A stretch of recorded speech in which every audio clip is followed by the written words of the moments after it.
The 805 Focus is brought to you in part by Nonprofit Connect.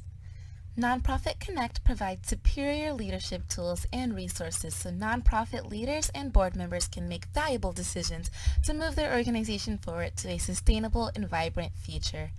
More information on services online at nonprofitconnect.org.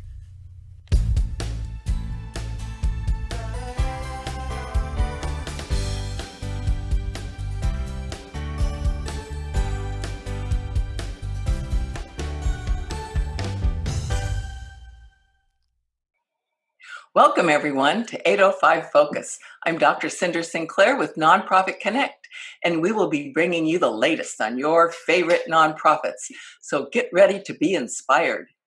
Today's virtual interview is being co-produced by Hype Cats Video Production. And our special guest today is Erin Schugert, Executive Director of Teddy Bear Cancer Foundation. Welcome, Erin. Well, thank you so much for having me, Cynder. And I'm actually the interim executive director at Teddy Bear. Oh, gosh. I guess I knew that. But, you're doing such a great job that I forgot that you were interim. But we're still happy you're here. Welcome to 805 Focus. Well, thank you again for having me. So appreciate the opportunity. Yes, you're very welcome. And so, Erin, Teddy Bear Cancer Foundation is doing such important work in our community. And I wonder if you would just hit some highlights, give us a summary of what you folks are up to today, because we're ready to be inspired. Oh, well, thank you so much. Well, we are just very, very hard at work providing services for our families. And last year in 2019, we served a record 851 individuals, which is more than ever. And I will tell you that, cancer does not take a break in children because of the coronavirus. And so we are continuing our services and working so hard to really provide the best possible services for our families so they feel very supported. Are you doing anything differently or something to adapt to the COVID challenge these days? Well, we are, and as soon as the pandemic hit, I felt like we needed to step up and do more for our families. They are so very vulnerable. The kids with cancer are very immunocompromised as it is. And so these families are stuck. We have single parent families. They're not able to leave their home because they can't take their child with them out in the community and to get exposed. So we have stepped up our services. We have provided 25 teddy bear families with additional financial support to help them navigate the pandemic. We, unfortunately, several of our families, just like out in the community, community members have lost their jobs. They have no income. They have had no food or ability to pay their rent. So we stepped up with the financial support. We also provided thousands and thousands of dollars worth of gift cards, Amazon gift cards, and grocery gift cards to help them get through this time. So we've really been focusing on what more we can do to help these extremely vulnerable families. Wow, Erin, that's amazing. And with all of this extra expense, I would imagine that's really taxing financially for the organization.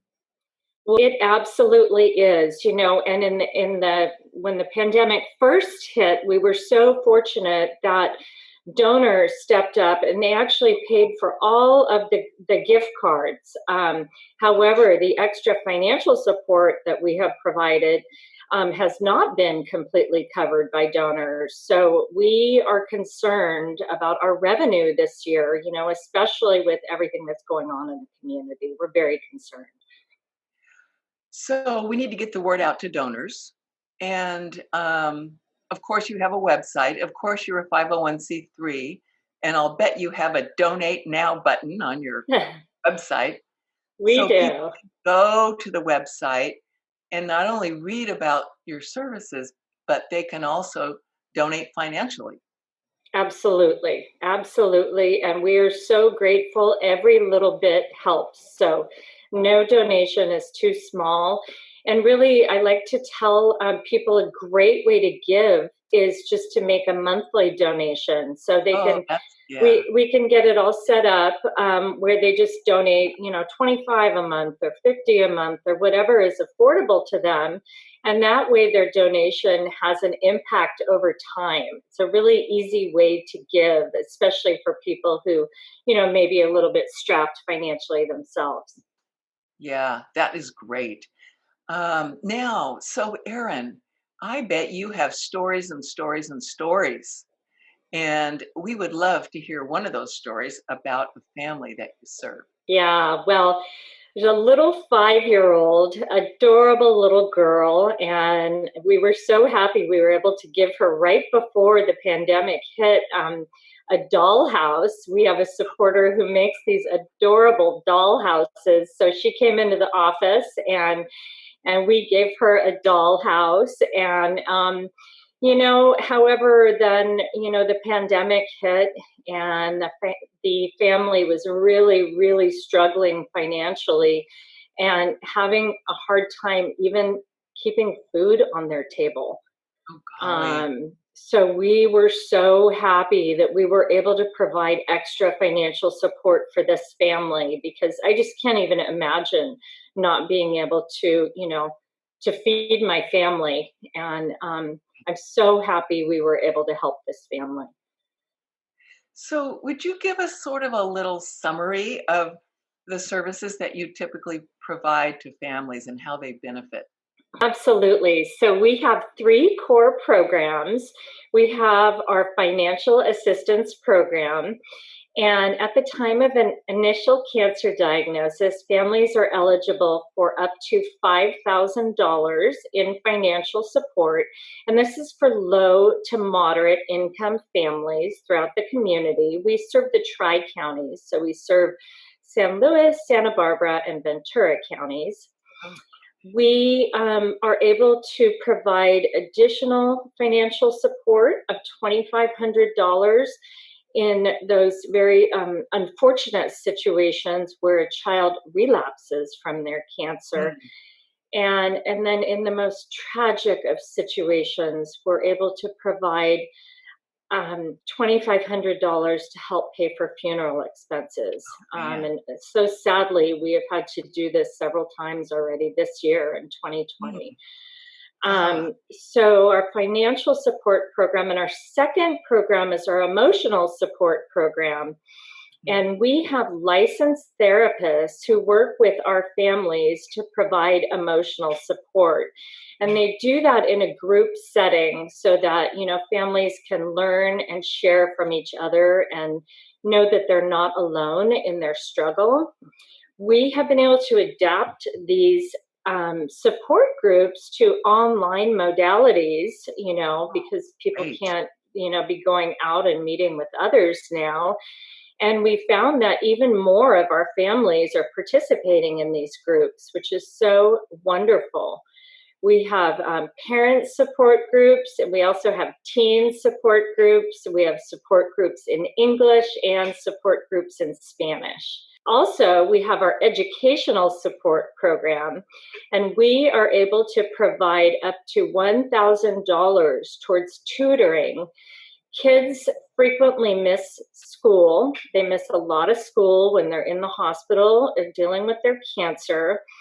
They fall behind in school. Mm, Sometimes the chemotherapy that they receive causes them some cognitive impairment, ah, and the tutoring is really helpful to be able to get them back on track. Um, we additionally provide up to $500 towards neuropsychological testing. So actually $1,500. And so this also helps after chemotherapy for just to have a baseline assessment to help with an individualized educational plan to get the child back on track. So those are our three core programs. We also provide, we do family connection events, And last year we had a family surf day. We had a family fun day at Rancho Oso. And we are now adapting these programs so that they're virtual. One of our staff is so wonderful. He himself has a daughter who's recovering from cancer, and he's doing a story time with Steve online, where he's doing a very animated job of reading wonderful stories to children, to the kids that we serve, and they just love that. We also have care for the caregivers, and so just for Mother's Day, we were able to provide care packages for nearly 40 teddy bear moms. Wow. So happy we were able to do that. So those are just some of our programs that we offer to the community. Gosh, wonderful programs. And I love the way that you have adapted your services and even added to them in response to all the major challenges. Gosh, that now wait, Erin, how does somebody find out about your services? How if a parent has a child with cancer, how can they find out about you? Well, so normally the hospital social worker will make a referral, because the social workers at the hospitals that our kids receive treatment at, which are as far away as, Stanford and Los Angeles, they're aware of our services. And so they will provide the referral. That doesn't always happen though. And so, we are available online should someone, just Google childhood cancer resources in our community. And this is another reason why I wanted to be on your show, to help get the word out about what we do for any families who may have, a child who's been recently diagnosed. Well, that is great. I hope lots of people tune in to this wonderful interview, virtual interview. And so, Absolutely. Erin, we have a couple of minutes left. Is there anything else you'd like to share with the audience? Maybe about your gold ribbon luncheon? It seems like I've been to that before.